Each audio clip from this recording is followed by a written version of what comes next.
Okay, here we go. Hey everybody, how are you doing?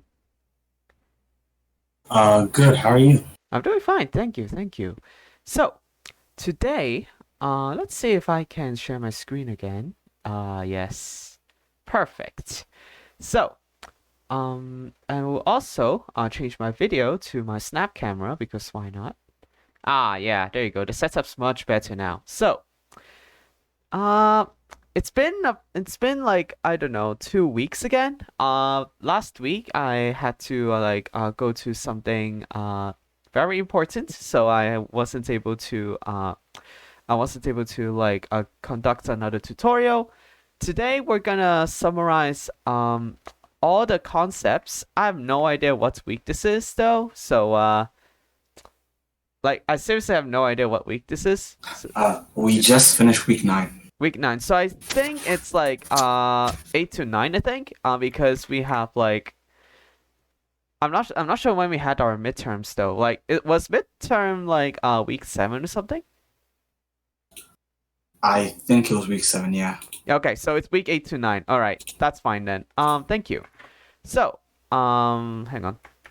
Okay, that's fine. I don't mind this. So, let me go ahead and I'm gonna hide the presenter view because I don't really use it now. So, today I will cover inheritance, and I will give you a brief review on how to use JUnits because it's really useful for testing parts of your software. And it's used a lot in industry as well. So, primarily though, we're gonna talk about inheritance. So that's like the entirety of week 8 and 9. So, let's begin. So, inheritance. You've already seen like this little piece of code here, but I don't mind showing you that. Inheritance allows you to reuse code between like two classes or maybe more. So you don't have to like type those same properties, the same state variables all over again. And it's really useful and it's important in Java because without inheritance, your software may be very inefficient and it will take up more memory than it is necessary. So, inheritance involves a child class, we call them subclasses, having certain variables and methods of its parent class, or we call them superclasses. So, a subclass may inherit, may have some attributes of its superclass. And to indicate that this class is a subclass of another, we use the extends keyword, just like what I showed you at the bottom. Okay? So that is what the extends keyword is for. It just indicates that this class inherits a superclass of some kind. Okay? I'm sure you have heard of upcasting and downcasting. Yeah. Um it's links with inheritance a lot. And that's why we're talking about this now. Okay. So here are some things about inheritance that you will need to know. Let's start with modifiers like private, public, and a new type of access modifier. So we have private methods and properties. So those properties are only accessible in the class itself only. Okay. Which means like any other classes, including child classes, are not gonna be able to see them. However, sometimes we just want only subclasses to be able to see those methods and properties as well, aside from the superclass itself. But using the public keyword would actually make those members accessible by all the other classes outside of the hierarchy. So I don't know if you have some malicious class that is trying to make changes to the class you're working with, that's not good. And it ruins encapsulation by making all that stuff public. So what do? We introduce a new keyword called protected. So the protected keyword only allows the superclass itself and the subclasses to see those members. And another thing is that the subclass can still override those protected methods as well, just like the public ones as well. And for subclasses, they can still define their own private methods, and it's still fine. If if they share the same name, it's also fine actually. So it's really cool. Now, the same can apply to, well, I've already talked about both variables and methods, but the access modifiers can also be used in instance variables as well. So feel free to use them whenever you can, and make sure you check like what your parent's class uses in its properties before you try to make changes to them. Okay, here's an example. So don't look at the private members, because the private instance variables, because like I'm not gonna use them in this problem. So which methods can the child class access from the parent class? So you will notice that the child class only has a constructor. And I will let you know that it's okay, because the super keyword, or well, the super constructor, which calls the parent constructor, is implicitly called, and it is because the parent has a default constructor, so it doesn't matter.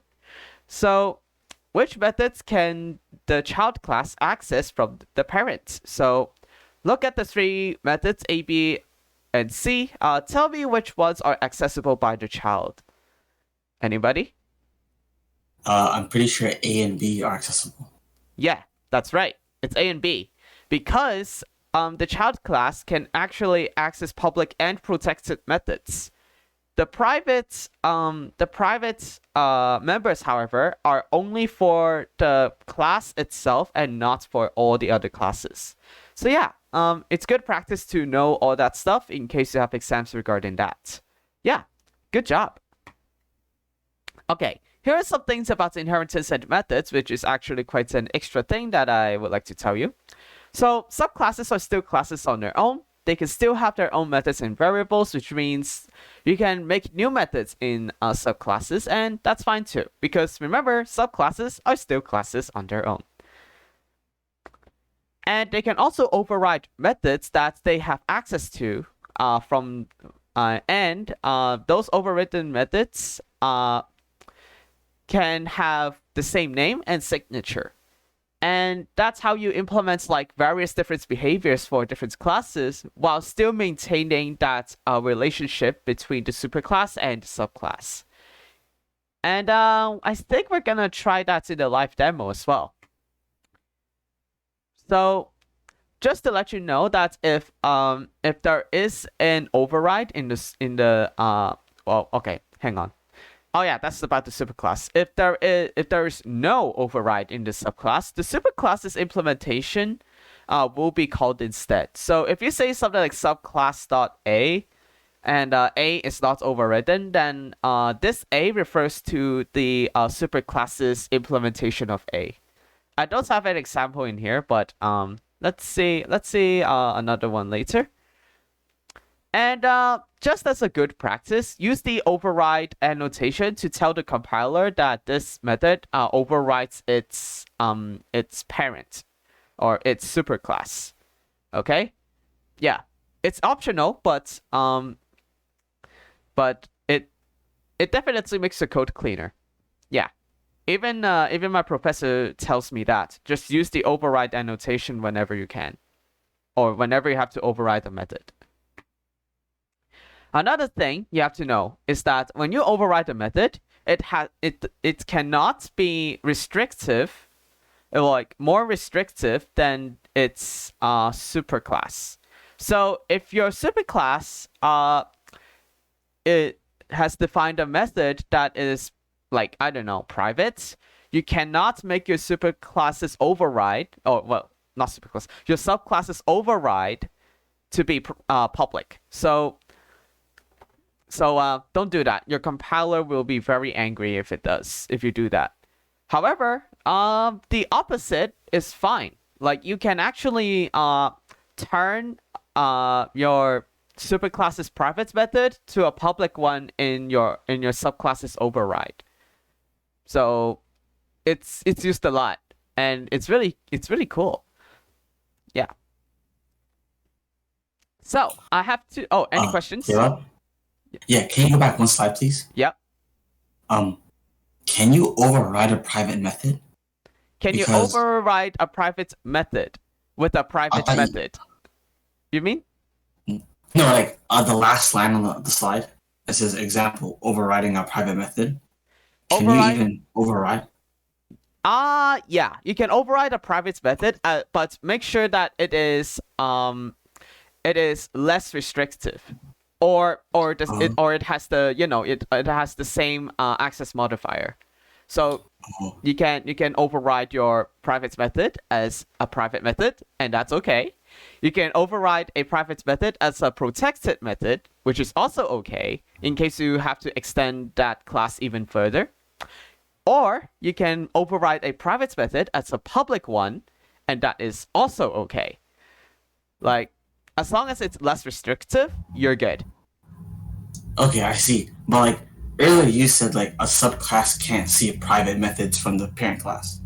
So Oh, I right. thought Oh, right. I forgot the fact that. Oh, yeah. You're right about that. Thanks for telling me. I'm gonna say Okay. protected, okay? Okay, perfect. Thank you. No worries. Oh, goodness. It's really silly of me because apparently again private methods are supposed to be non-accessible by all the other for all the other classes, so that was my fault here. But yeah, silly me. Okay. Yeah, it's protected method as a public one. But it's okay. It's okay. Just know that the private keyword just makes it hidden from all the other classes. That's all. Even I make this little mistake for some reason. Yeah.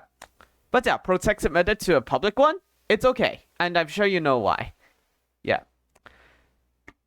So, an example. I'm not sure if I actually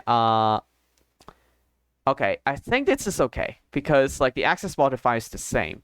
So, I have two pieces of code here. Okay? I have a shape and I have a square. The square inherits some properties from the shape. In this case, it's only the getArea method. Now, I have two methods aside from the constructor, which creates a square of length L. I have getArea and getSuperArea. You can look at the code here, or if you would like me to, you can just tell me to I don't know, zoom in.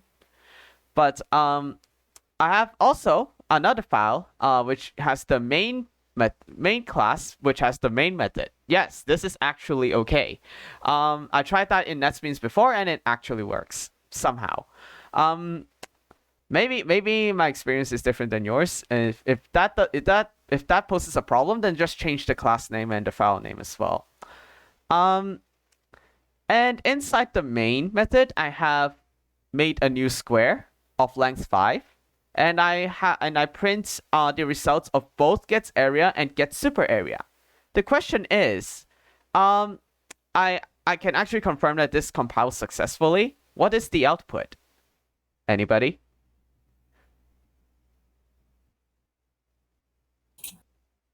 Would it be for s.getArea it'd be 25, and for s.getSuperArea it would print out 0.0? Yep, that's right. Now, and it's for a good reason, because if you notice, the getSuperArea's implementation uses its parent class's getArea function. So you have super. The word super means you reference its superclass. Okay? That's it.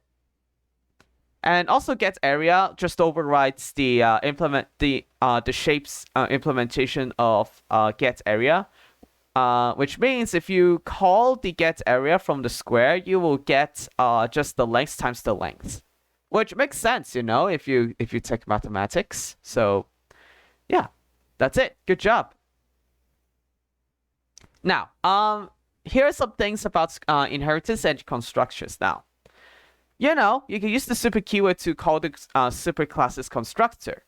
So the super keyword can be both a constructor method and a reference to the parent class.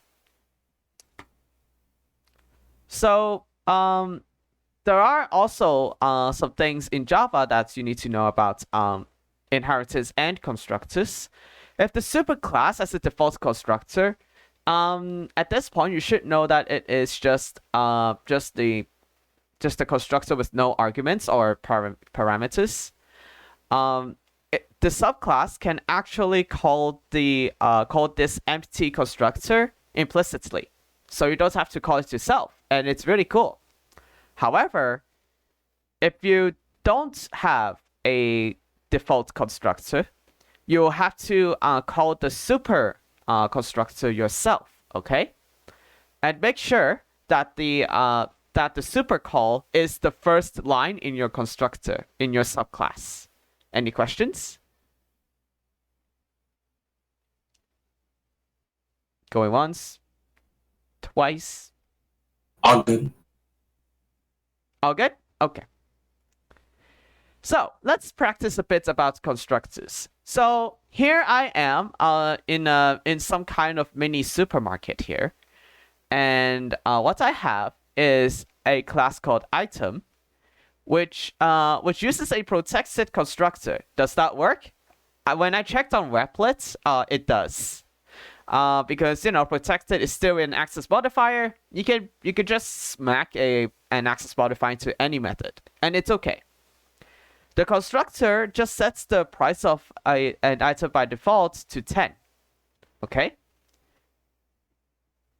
Notice that the price is also protected as well.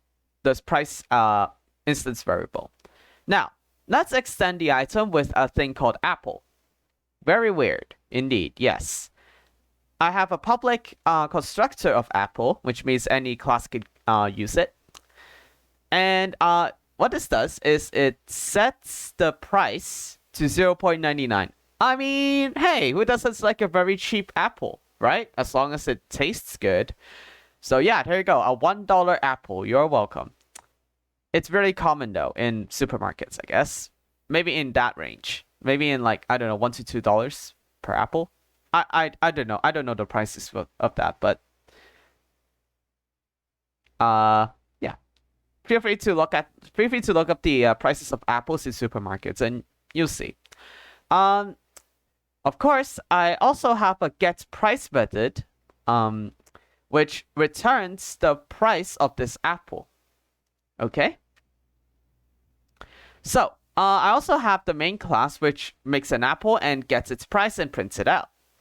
The thing is, will this code compile? And there is a sub question depending on the situation. If it's a yes, then what is the output? And if not, how would you fix it? So anybody?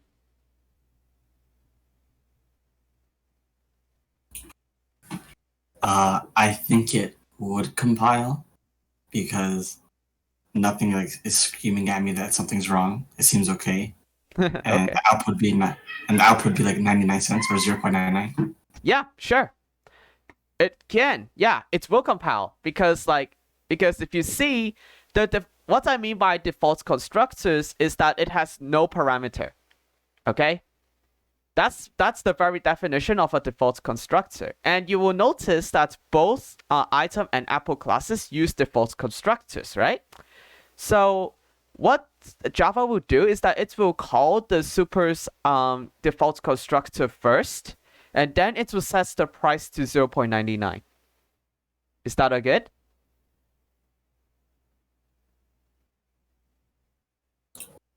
All good over here. Yep, perfect. All right, now let's make a modification here.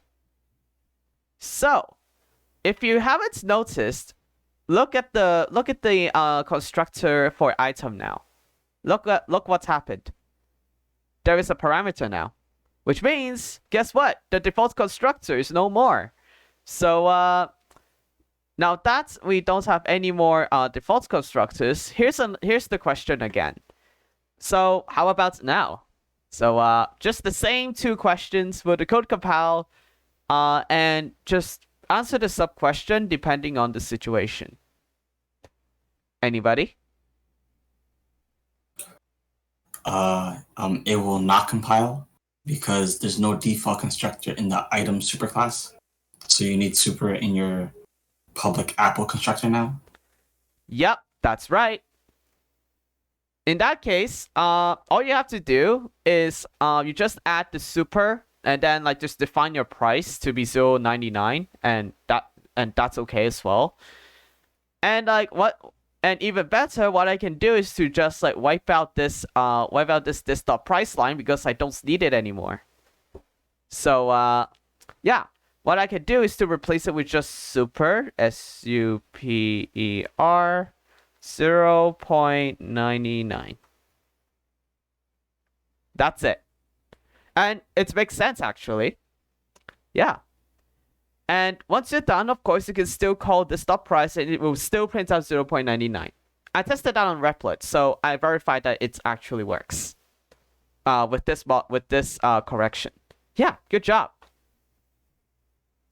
So let me go ahead and like get rid of all this. Okay. So yeah, that's it for inheritance and constructors. You have already learned this in lectures, so feel free to look at your lecture notes for like more specific nitty-gritties and all the stuff that I haven't covered. So one more thing, a very brief review of the final keyword and final members. So a reminder, because like we covered this in earlier lectures, that a final class cannot be extended any further. Makes sense. This is like a protection mechanism. So that's like no malicious programs can like override it or whatever. And a final method cannot be overwritten, regardless of access level. Another thing is a final variable cannot be changed.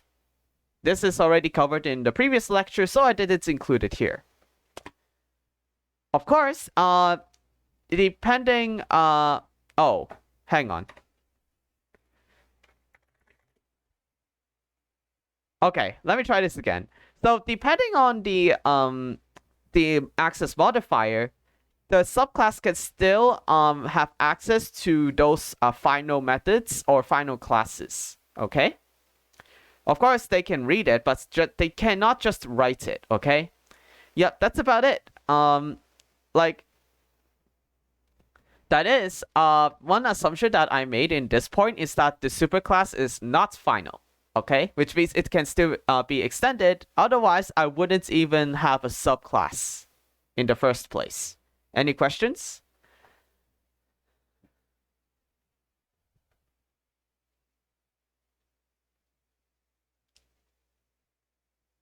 All good? All right. I'm gonna move on now, okay? So, let's talk about JUnits now. JUnit, it's actually a popular Java testing framework, and it's also open source. So if you search up junits.org, you'll see why. And I mean, you'll see. So first you create a class as a test class, and then you create methods that define how you want to test your programs. Like, there are different parts to a test class, and you'll see what's up next. So first, some annotations you'll need to learn when you use JUnit. Test marks a method as a test, so you're gonna have to test this out in your test class. Before class, this will run before all the tests run. So, and after class, which is kind of the opposite, this will run after all the tests are run. And then there is some method specific before and after, which will run which will run some method before a specific test or after the specific test. Okay? All right. Another thing is there's a thing called asserts. Asserts will make sure that some specific behavior is expected. And if the values returned don't match a specific requirements, the test will fail with an error message telling you what went wrong. Okay? So here are some examples. Assert true makes sure that some value is true. Assert equals will make sure that when one object is like calls dot equals on another, it will return true. So there's another one which is assert same, which uses the double equals operator. So make sure you know the difference as well. Some importance methods you can also research a bit is setup, teardown, and run test. So setup just do stuff before all the tests. It's like before class. Teardown you do this stuff after all the tests, just in case you need to like destroy maybe like streams and whatnot. Okay. And finally, run test, which is an optional thing because it can be overridden.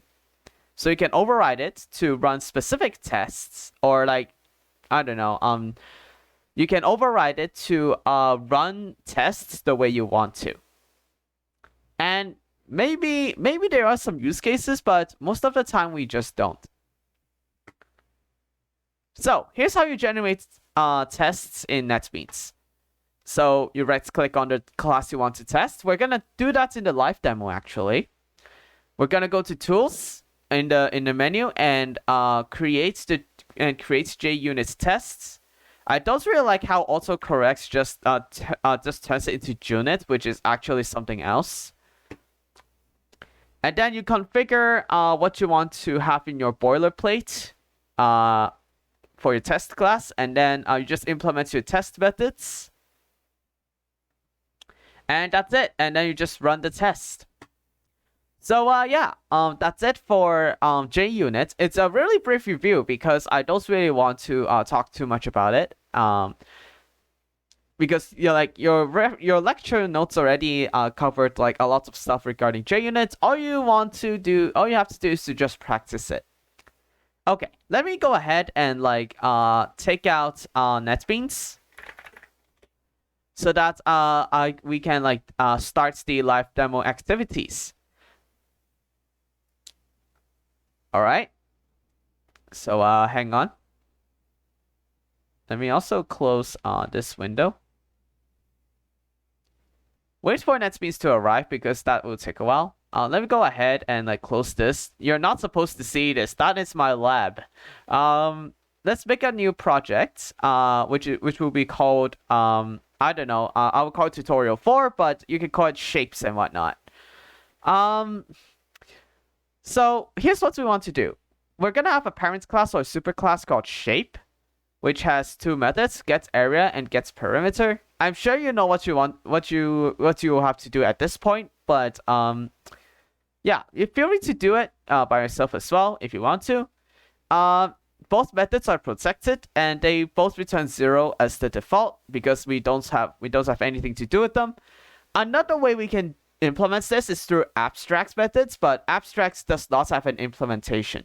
So yeah, you can do that as well. Like make it like a requirement for the subclasses to be a subclass of the superclass. So that's abstract method. But we're not going to do that for now. In the future, maybe, but now, not a good idea yet because we haven't learned it. So, both of those protected methods in the superclass will return 0 because really we haven't even defined what shape it is yet. And then you can create as many shapes as you want that inherits the shape class.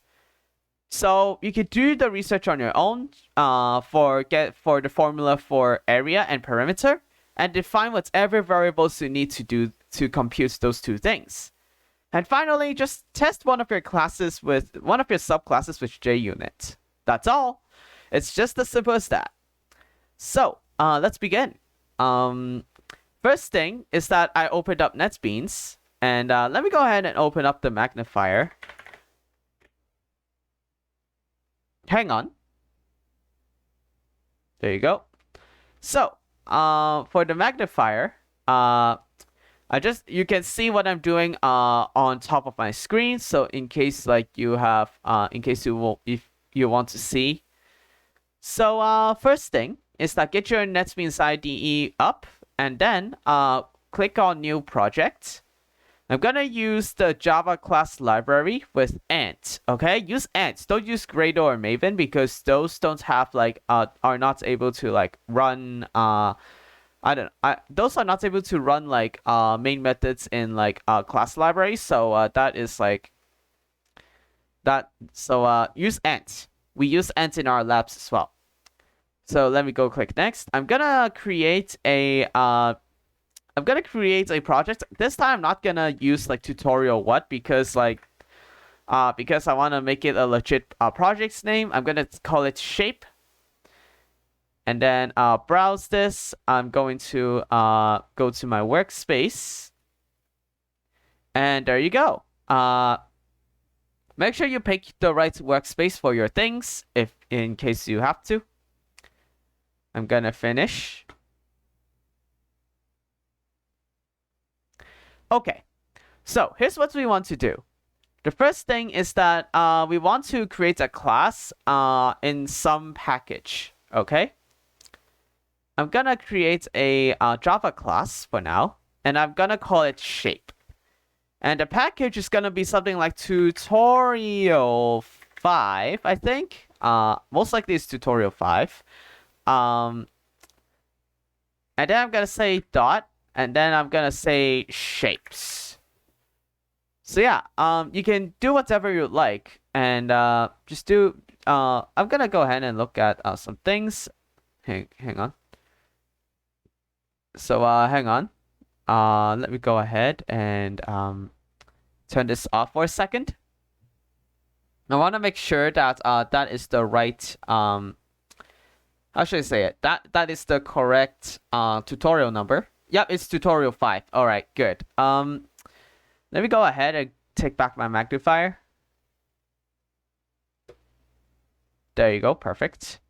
So now I'm going to hide this and I'm gonna go back to my NetBeans. So now that I have my package defined, I'm going to click on finish, and this will create my class with all the with whatever whatever like thing that I need to get my class started. So let's see what our requirement is. We need two methods only: get area and get perimeter. Okay, let's do that. I'm gonna make it protected, of course. Protected, and I'm gonna return a double because that's a requirement as well. And I'm gonna say get perimeter first. And this will just return 0.0 for now. So at this point, you should get comfortable with defining your method. So that's why I'm typing a bit faster here. Let's do the same thing with get area. So let's use the protected keyword. And I'm going to return also a double. And I will get area as the name of our method. And this will also return 0.0 because we just want a default value inside to satisfy the requirement of returning a double. Okay. So yeah, any questions so far? Let me drink some water. Hang on.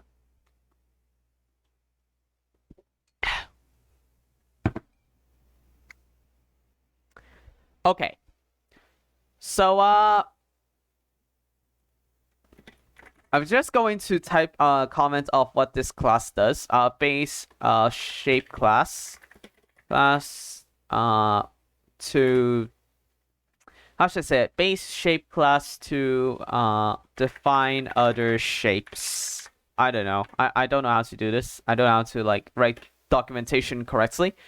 Now, one best practice I would do, now that our software systems become so much complicated thanks to inheritance, is to write documentation. Nobody likes to look into methods with no documentation. So let's develop a good habit of that. So to write documentation, you just type slash star star or asterisk asterisk and press enter, and Java will just return this boilerplate to you so that you can write something like gets the perimeter of a shape and returns the perimeter like so. I would do it again. I would do it again with the get area. I would type slash asterisk asterisk and press enter to generate this comment. I would write gets the area of a shape, and I would return the area. Okay, and save. And once you're done, try to use Control Shift Space to look at the documentation. You can see that the stuff that I typed are now in the snippet. Pretty cool, right? Yeah, there's a reason why we always write documentation. Without documentation, people will hate your software systems because they don't like to read into too much code. Maybe they don't have access to that, and they have no idea which methods they're supposed to use. And that is what frustrates people the most. So whenever you write software systems that are going to be used by other developers, please write your documentation. Thank you. All right, I will also do the same to get area, Control Shift Space. And you will see that it will also tell me what this does as well. It gets the area and it will return the area. Okay, that's good. So we have get perimeter and get area. Perfect. Now, let's actually develop some child classes. Now, here's how I would do it. So first, create a new Java class. Then, you need to define the superclass in here. Okay. And I'm going to what I'm going to do is I'm going to create a class called let's start with a rectangle. And for those who just joined in, welcome. We're just doing the live demo. You can look at the recording after the after this tutorial, but what we're essentially doing is we just made a base shape class that defines the get area and get perimeter methods, which are protected. All right, I'm gonna keep going. So I'm gonna define the rectangle class, okay, right here, and I'm going to go to the super class. And I'm going to type shape. Oh, hang on.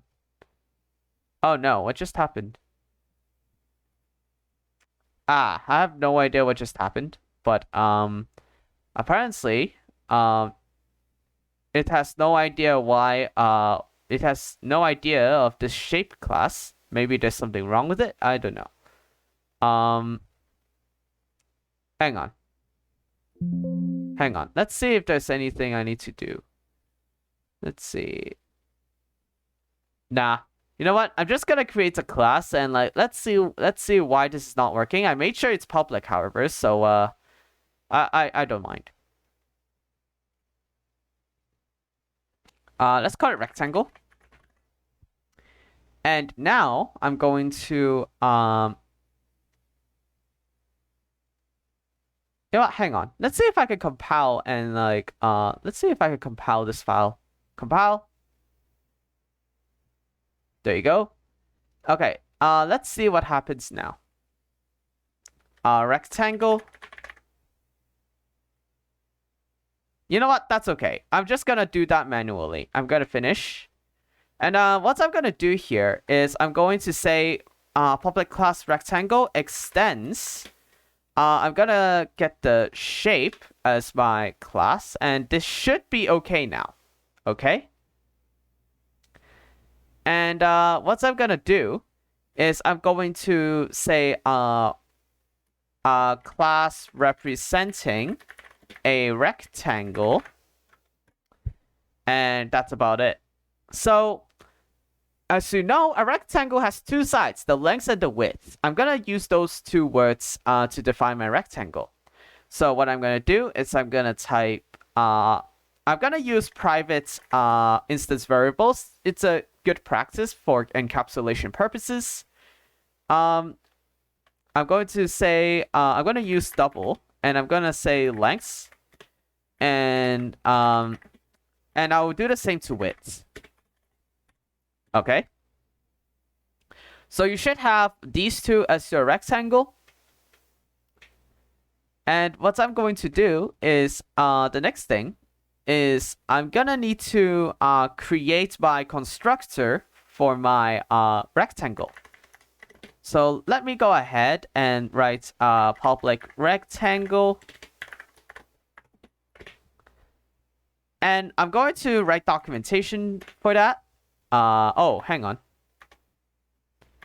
Let me try this again.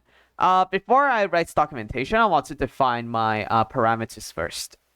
So I'm going to use the same names for length and width, because we can use the this keyword to reference to reference instance variables. And I'm going to implement this dot length is length, and this dot width is width. So there you go. It's as simple as that. And I'm going to now write my documentation. You can see that I now have the param tags, the param and quote unquote annotation, which just tells tells me whatever I write will talk about my length parameter or the width parameter. What I'm gonna write first is I'm gonna say create a rectangle with the given dimensions. Okay. And what I'm gonna write for length is the rectangle's length and the rectangle's width. And just to let you know, if you're gonna make a square class, you should actually just use the rectangle class, because because it's a bit more general, and the square is just a special rectangle, which is like length and width. So normally we just use the rectangle class to represent the square. So yeah, now that I have my documentation, I can look at this, and now you can see that it works. I have my parameters right here as well. Okay. Now I'm going to actually show you a little secret. You can actually just type get length and do control space, and you can see that there's a thing called generate double. You can actually generate your getters and setters, and that's fine too. I'm going to do that because I don't mind. It's a good practice as well. And what I'm gonna do next is I'm going to also make this class be able to set my stuff. So set length and set width like this. And now all I have to do is to just generate the documentation for them. Okay? So let me go ahead, get the length of the rectangle. So returns the length. So yeah, you get the idea, I guess. You get the idea.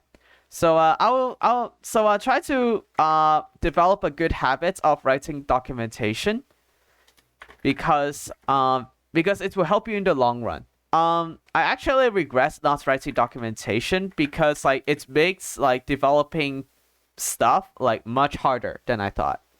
So I'm gonna have to fix that by writing my documentation from now on. But yeah, develop the good habits of writing documentation. Don't be lazy. So yeah, you can write whatever you want for your documentation. Um, like Sorry, this. Yes.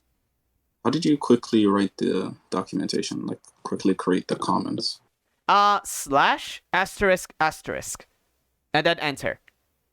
Oh, okay. Yep. Now write Alright. your first on the first line. Write what your method is about or what your thing is about, and then for different tags like return and param, which are kind of obvious, just write about each part of your method. Yeah. Okay. Thank you. No worries. Let me show you. Uh, Yeah, let me show you again for people, in case people watching this still don't get it. Okay. Oh, Hanad, any questions?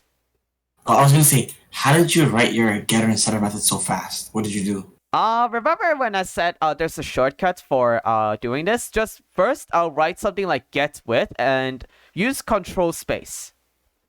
Control space. Okay, thank you. And then like you can see the suggestion. Just press enter to confirm it. And you'll see the magic of of Java understanding the pain of writing getters and setters. Yeah. Java understands the pain, so they just alleviated it. Okay, let's keep going. I'm gonna generate more documentation. This time for the setters, I'm going to set the length of the rectangle. I think you get the idea at this point, okay? The new length. And I'll do the same for the width. Since I'm using the dark theme, you won't be able to see the comments. So slash asterisk asterisk, enter. Set the width of the rectangle. Like so. And then I will write the new width. So yeah, take your time to write your documentation because without it, again, you're gonna be really confused afterwards. Okay. So yeah, I will leave the getters and setters to you.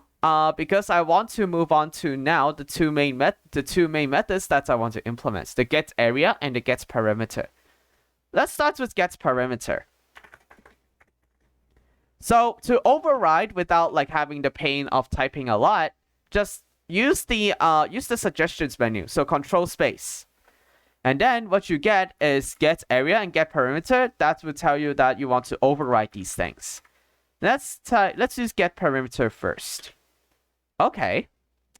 And what I will also do is let's see if the override works. I'm not sure if I think I would do it above the override. There you go. And this will get the perimeter of the rectangle.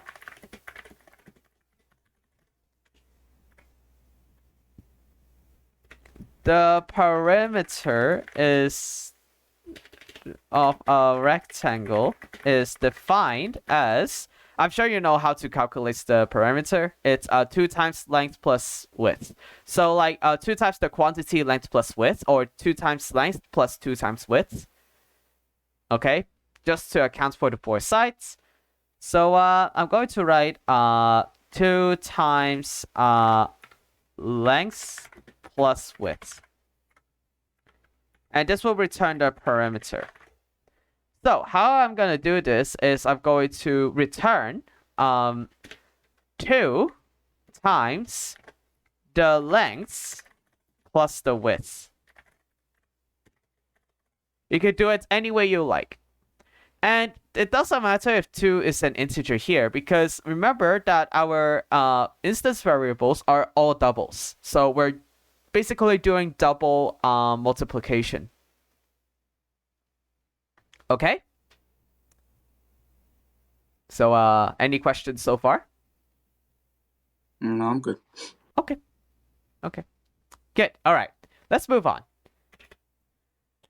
Now, let's override the other method, which is get area. So again, control space to dig up the suggestions menu, and then scroll to get area, and then press enter to enter this snippet. What I mean by scrolling is just use your arrow keys. Now, I'm going to delete the default implementation here. What I'm going to do is instead I will return the length times the width. Okay? All right, so that's it. I will also write my documentation as promised of writing good documentation. Gets the area of the rectangle. And the area is defined. The area of a rectangle is defined as, I'm just going to copy this, is as length times width. If you really want to be fancy, you can replace these asterisks with like actual multiplication symbols, and that's fine too, I think. I mean, the computer doesn't really read the stuff anyways. All right, any questions so far? No, I'm good. Okay. So, I'm gonna compile this to make sure that it works. Let's see. Where's compile file? Good, it works. Okay. So let's do, if you want to, you can actually implement like other things like circles and stuff. Okay. Let's do circle actually as a practice. So I'm gonna make a new class. Oh goodness. I'm gonna call it a circle. And I'm going to what I'm gonna do is I'm going to just make it like so. Wait for it. Wait for it. NetBeans, are you kidding me? Please don't crash. Oh no, I think NetBeans just crashed. Oh man. Okay. That's all right. Because that just means that NetBeans is really suffering for some reason. Hang on. Wow, NetBeans is really struggling today. Oh man. Really? Oh, that's why. Not really. Okay, not really. Okay. Thankfully, I saved my work so I could just like close my windows in like the task manager. Okay, hang on. There you go. NetBeans. Are you kidding me? NetBeans is doing very weird things recently, so I apologize for that. Let me wait for the modules to finish. Go back to shapes, and let me go ahead and create my circle. There you go. Perfect. Let me go ahead and delete this. So this is like a class representing a circle. I'm gonna do that. That's fine. I can do this. Circle, save, and then I'm gonna do the same thing here. Here's what we need. We only need the radius. That's it. I'm going to make the radius instance variable private as usual. Radius. And what I'm gonna do is I'm gonna construct the circle as a public circle. Public circle, radius. And that is going to be a double. You can actually, there's a way for you to actually make your constructor that contains all your parameters, which is just say, just use the control space menu and just go here. Yeah, that's it. And for rectangle, we could do the same as well, but I'm not gonna get a default implementation of a rectangle because I don't find that useful. Okay, going back to the circle, I have defined my radius, and what I'm gonna do is I'm going to type create a circle with the given radius. So I'm just gonna say the parameter is the radius. I mean, why not? And just like the rectangle class, I will also get my getter and setter. I'm gonna do the same here. Get used to the suggestions menu suggesting good stuff for you, okay? Because they will make your life easier. So I'm going to say get the circle's radius and returns the radius. And I will also set the radius, sets the circle's radius. And then what I'm gonna do is I will also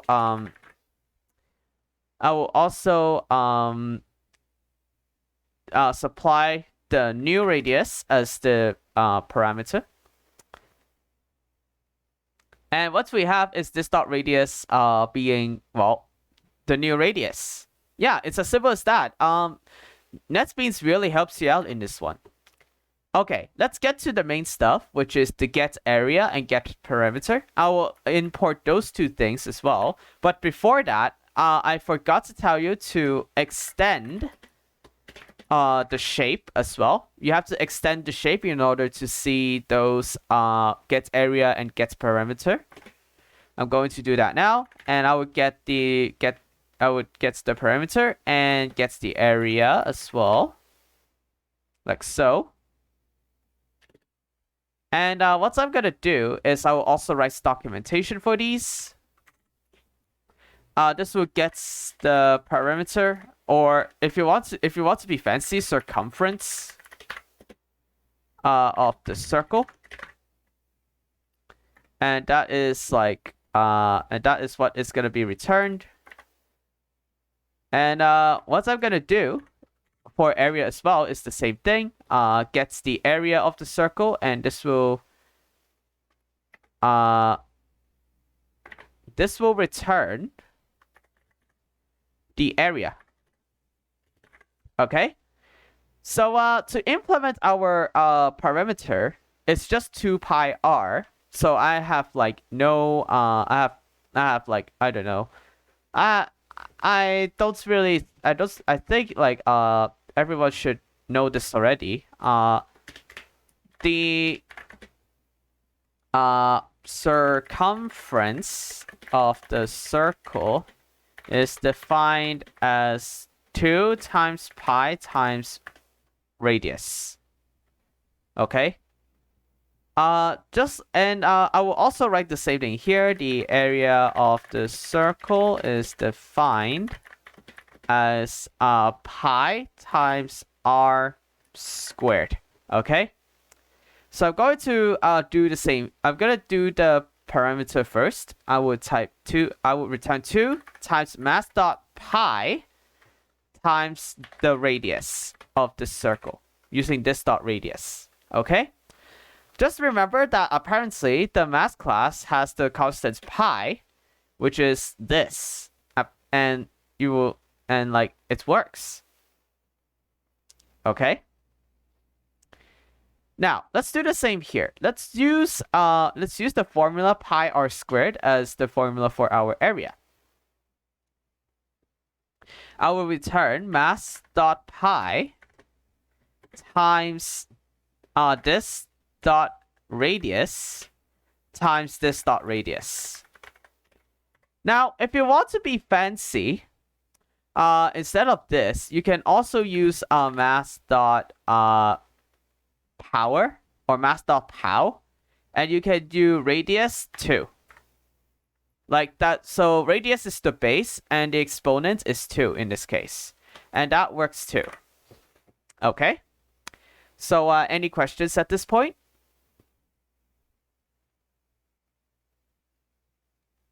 Okay. I would take the silence as a no. All right. So we're almost there. At 4, like the thing is, this tutorial is supposed to last for about like 1 to 2 hours. So we still have a bit of time for implementing a test. I'm gonna implement only one test, however. But first, I would like I don't know, compile this. And And what I'm gonna do is I'm going to let's make a test for a rectangle. Let's see. I'm going to right click on the rectangle, go to tools, and let's see, create update tests. Okay. This will be in our test packages, and there are different ways you can test a class. I'm gonna do it the old-fashioned way. I'm going to click on OK. I'm gonna leave the code generation to default, and I will press OK. And there you are. Here's your test class. You're welcome. So in the newest version of JUnit, we have setup and teardown as before each and after each. This will basically mark how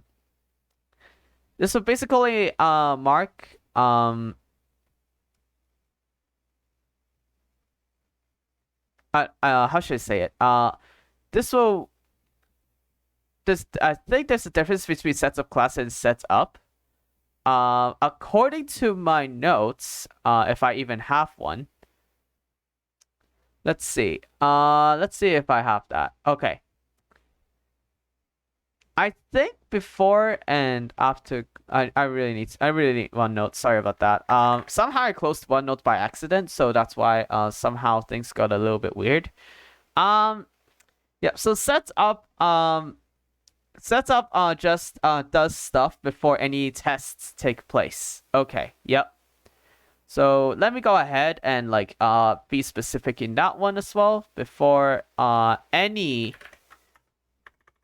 test is run, after any test is run. Yeah, I want to be specific, so I just have to correct the slide here. So setup and teardown, pretty good. And then I'm going to now take a look at some examples to help me to help myself. Okay, so first I would have to set up my rectangle. And what I'm going to do is I'm going to do that before each. And what I'm going to do, as you know, we actually have test gets lengths.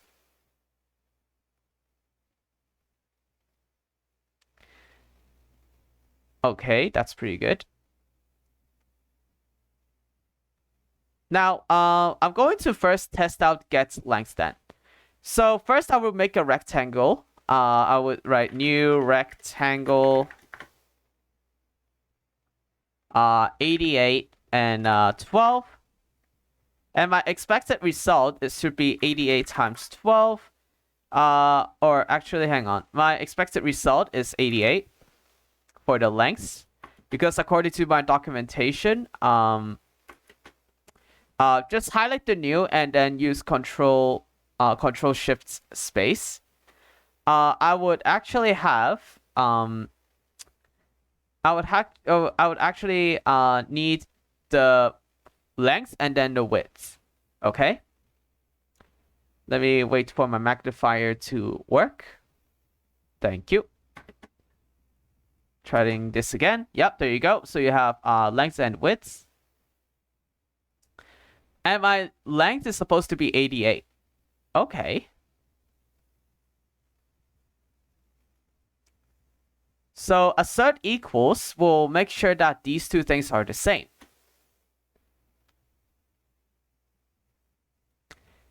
And then what equals will do also is that it will also give me a delta. This will be your wiggle room, which I will actually use. So I'm going to use 1e minus 5, okay? Because remember that doubles have floating point errors as well.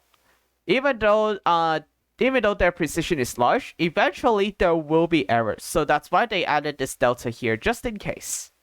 Okay?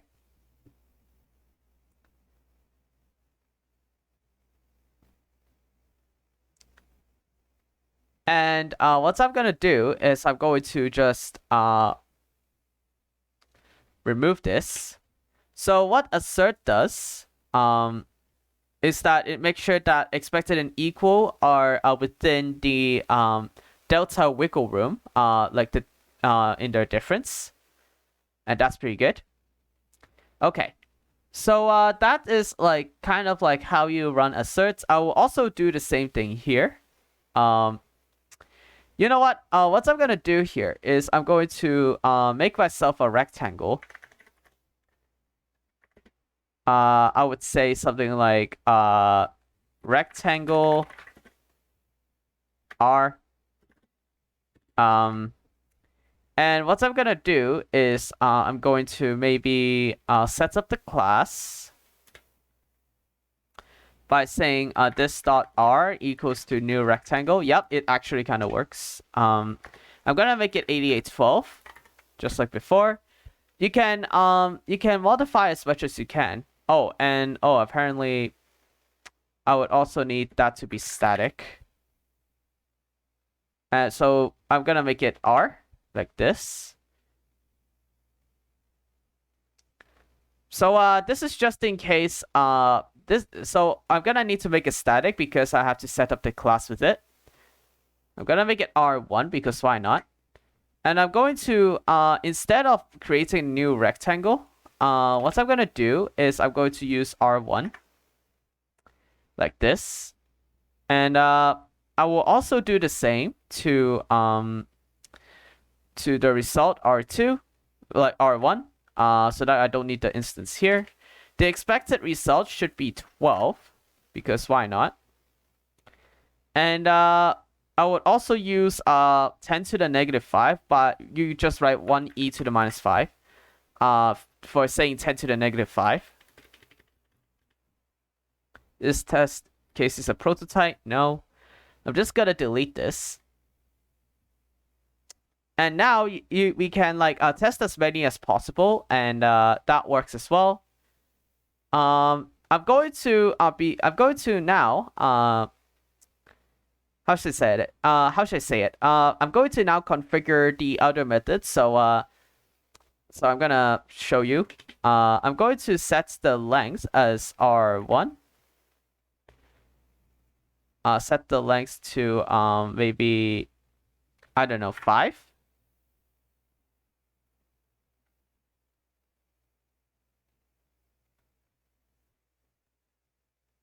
And what I'm gonna do is I'm going to make the I'm gonna set that length as length. Yep, there you go. And then I'm gonna assert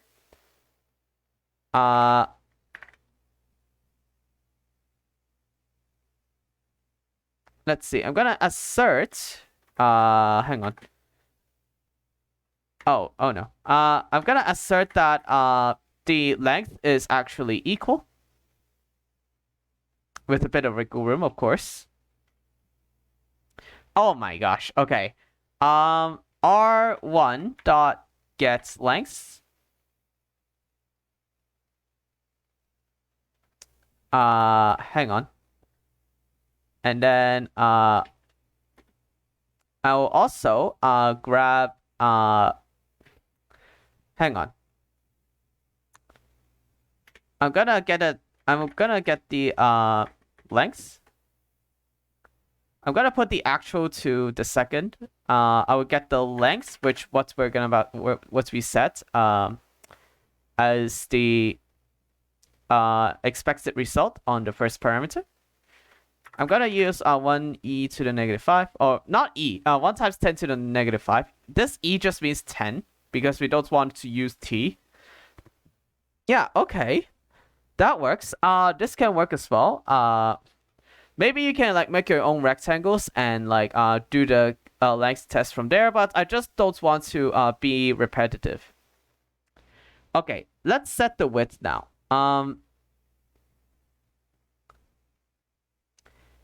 The next thing is that we need to set the width. I'm going to give the width as 9.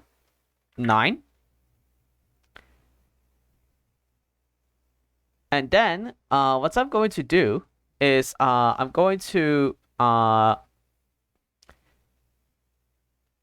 on. What I'm going to do now is I'm going to have R1 set its width. And then what I will do is I will assert that it's also equal.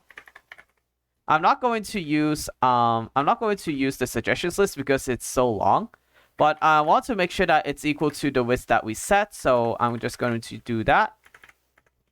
Here you go. Okay. So that's testing the getters and setters. And now we want to test its area. So first things first, I'm going to set the R1. I'm going to set the length to 88 and 12 again. So I'm going to do that. And then what I expect is 88 times 12. And I'm going to use R1 for the result. And of course, I'm going to use 1e to the negative 5 as my wiggle room. Yeah, and if you still don't get how to do any of this, like how should I say it? Just try to practice and look up some stuff online. Maybe junits.org works as well. Oh, and get parameter is supposed to be 2 times 88 plus 12. So let me do that. And don't worry, this will be casted as a double. And now I'm going to do the same thing here. Let me set my rectangle. My expected result now is 88 times 12. And I'm going to use R1 as my test subject. And I will use the wiggly room of 1e to the negative 5. Or, again, I don't mean the literal 2.718e. I meant the 10, the power of 10. And I will delete this fail thing. The fail will always run, so please be careful. I'm going to save. And then what I'm going to do is I will run... let's see if I can run the test. Hang on. Right click. Can I run the test? Run the file. There's no main class. Let's see if we can run a test. Anyone know how to like run a test? Hang on. Let's see if like my Firefox has something good about that. NetBeans run test. How do I run JUnit from? Okay. Oh, okay. So we have to right click on the project in the projects pane and select test. Okay. So right click test. Let's see. Oh wait. What?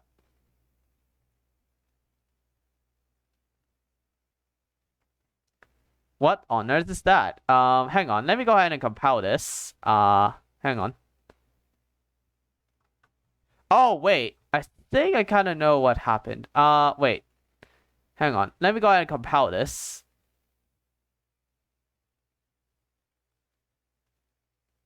Okay. Oh my goodness, that's a lot of warnings. What on earth? Oh my gosh. Okay. That's okay then. It's alright. It's not errors, by the way. So, I guess it's fine. Right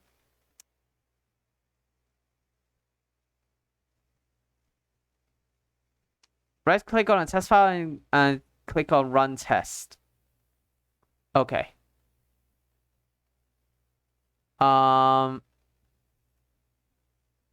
There are no tests, so hang on. Is there a way to actually like build the project?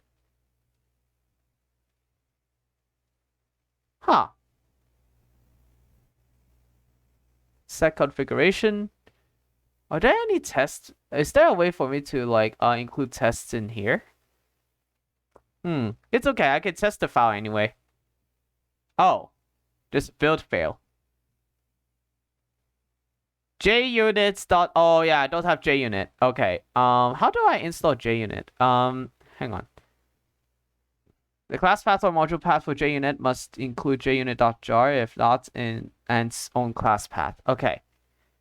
Ah, that's why. Okay. Options. Java.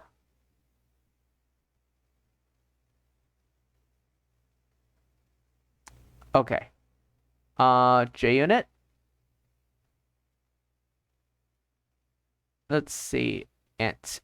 Okay, it's ant.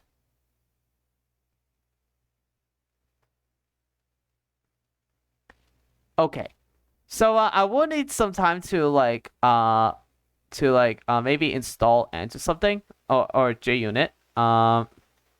Let's see. NetBeans install JUnit. Right click on library, select add library, and choose JUnit from the pop-up dialog. Okay. So how do I do that? Is there a thing called libraries? Oh. Add library. JUnit. I'm gonna use 5.6.0. And yeah, I think that's it. Okay. So now let's see if we can run the test.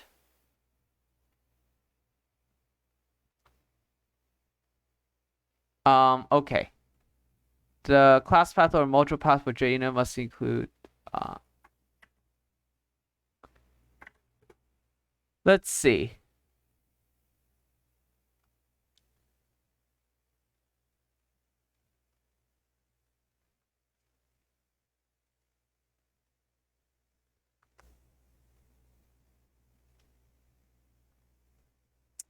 Okay. So I'm gonna have to investigate how to run tests in JUnit in NetBeans because I don't really have that set up.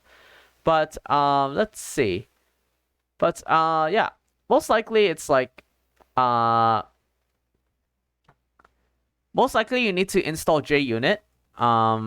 Let's see, JUnit install.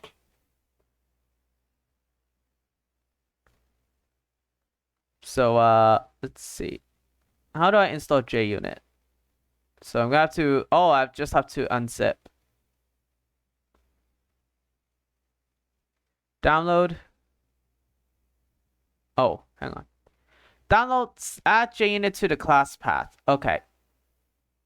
So download latest version. Why are they still using SourceForge? Let me go to downloads for that. Okay. Hang on. Wait, what version is this?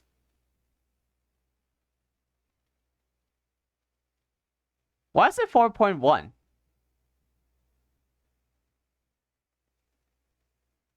Hang on.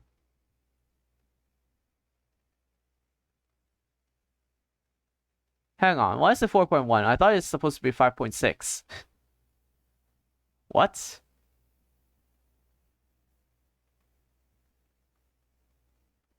Hang on. JUnit 5.6 download.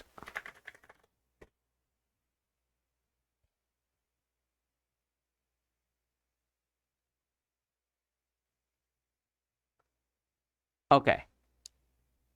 I think that's why. Let's see. Where do I download? Okay.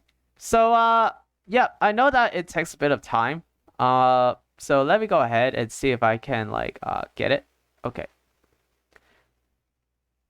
JUnit. All right. So that's JUnit 5. How do I download? User guide. Getting started. Download JUnit artifacts.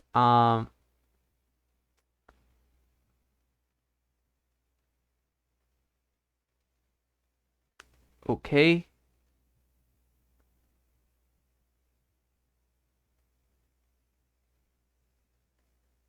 Hmm.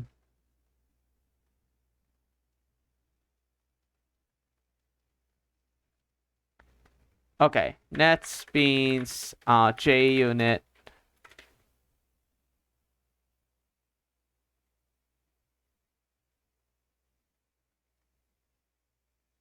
Okay. Is this the stuff?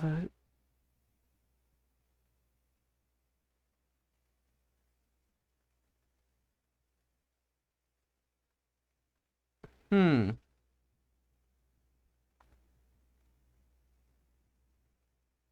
Okay, yeah, it's really, really weird that like 5.6 is not like doing anything,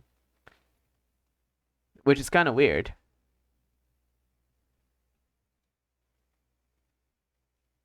Let's see. Move this. Let's see here. We have test libraries. Let's add JUnit here.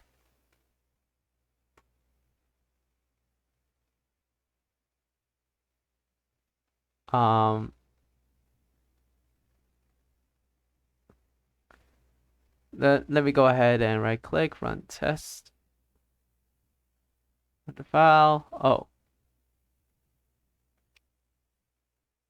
Okay. Struggling to install. Okay. Oh, that's a whole bunch of text. NetBeans JUnit 5 tutorial. Okay. Let's take a look at that. How to use JUnit for running Feel free to like tests tell on me your if like you have a classes solution to in this problem. NetBeans. We're going to start by new project as usual. We're just going to call it jump. Use test-driven development. This isn't the only way that we're going to do. So now I'm going to make sure my class is selected, and what we're going to already picks a lot of these options for us. Usually, going to it's actually saying use file values and compares if they're equal. All right. All right. Most likely, I think I could just right click and test file. No, it's not working.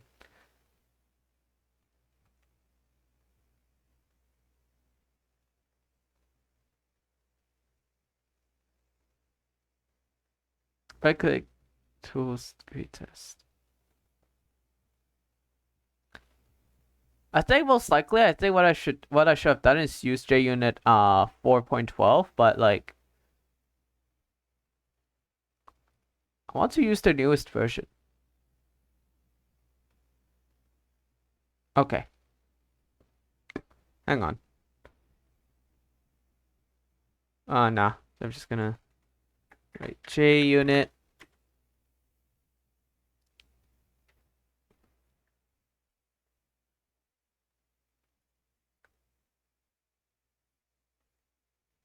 Build, runs entry.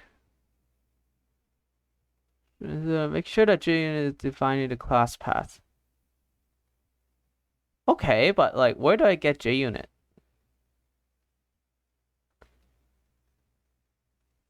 Let's see. Is it build.xml?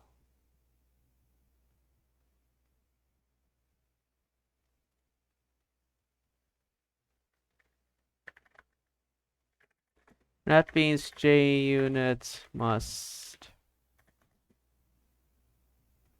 Well, how does it say again?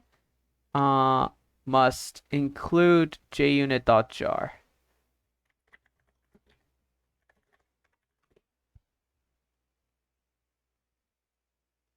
Okay, let's see how it works. Right click on the project, select properties. Okay. What do we have? Pop-up window, click on libraries, and okay.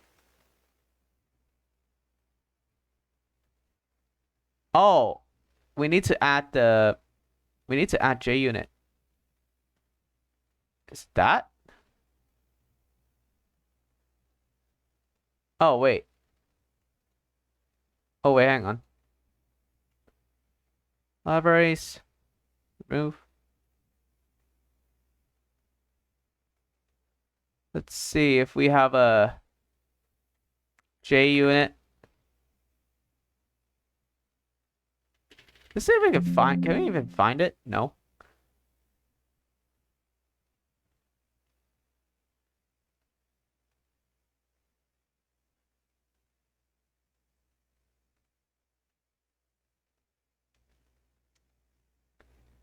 Man, really?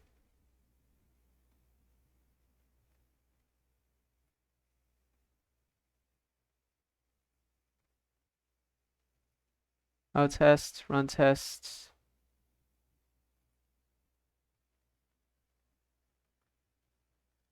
Most likely we need to at library JUnit 5.6. What is Harvey's doing here?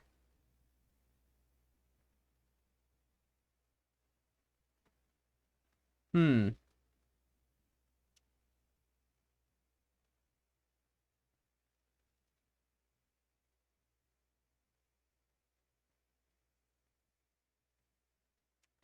Interesting. It's just really weird. What is this? Okay. So the latest version is 4.13.2, but like we know that like we have JUnit 5.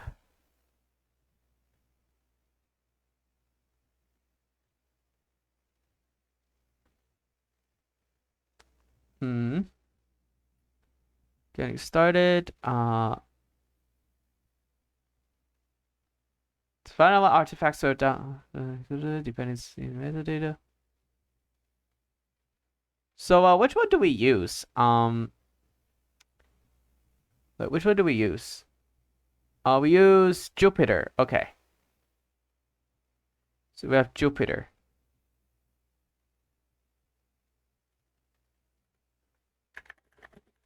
Okay.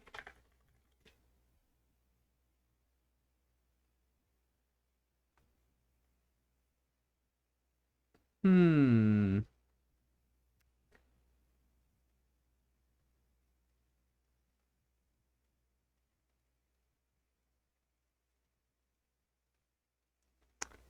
What I'm finding right now is oh, it uses 5.1 now. Interesting.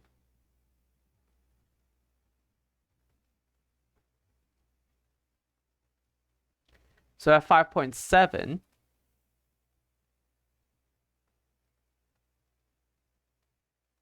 let's see if I can download the source code and take a look.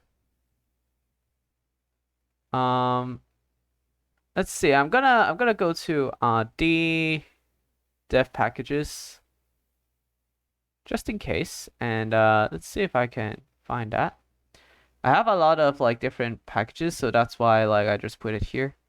Put this here. Let's see.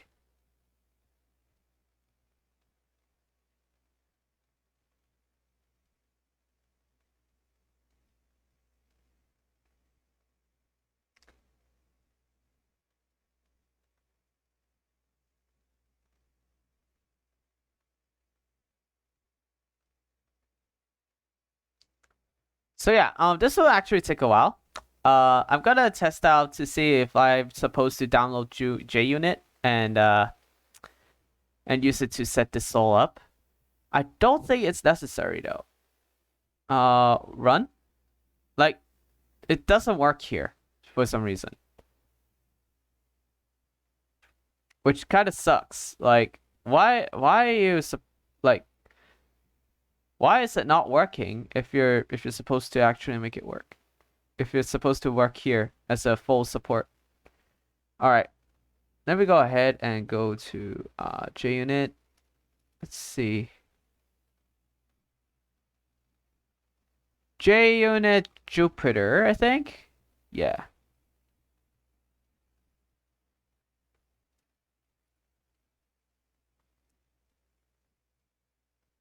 Okay, I'm gonna open up another project. Open up project. Now let's see. Where is the Oh goodness. hang on. Oh, I have to use this PC, and I'm gonna do D and then def packages.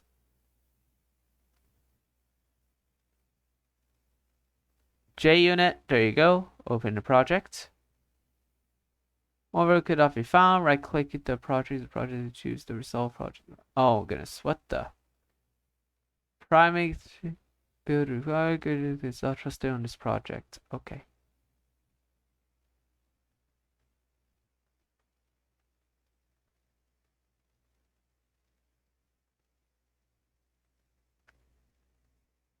You know what? Hang on.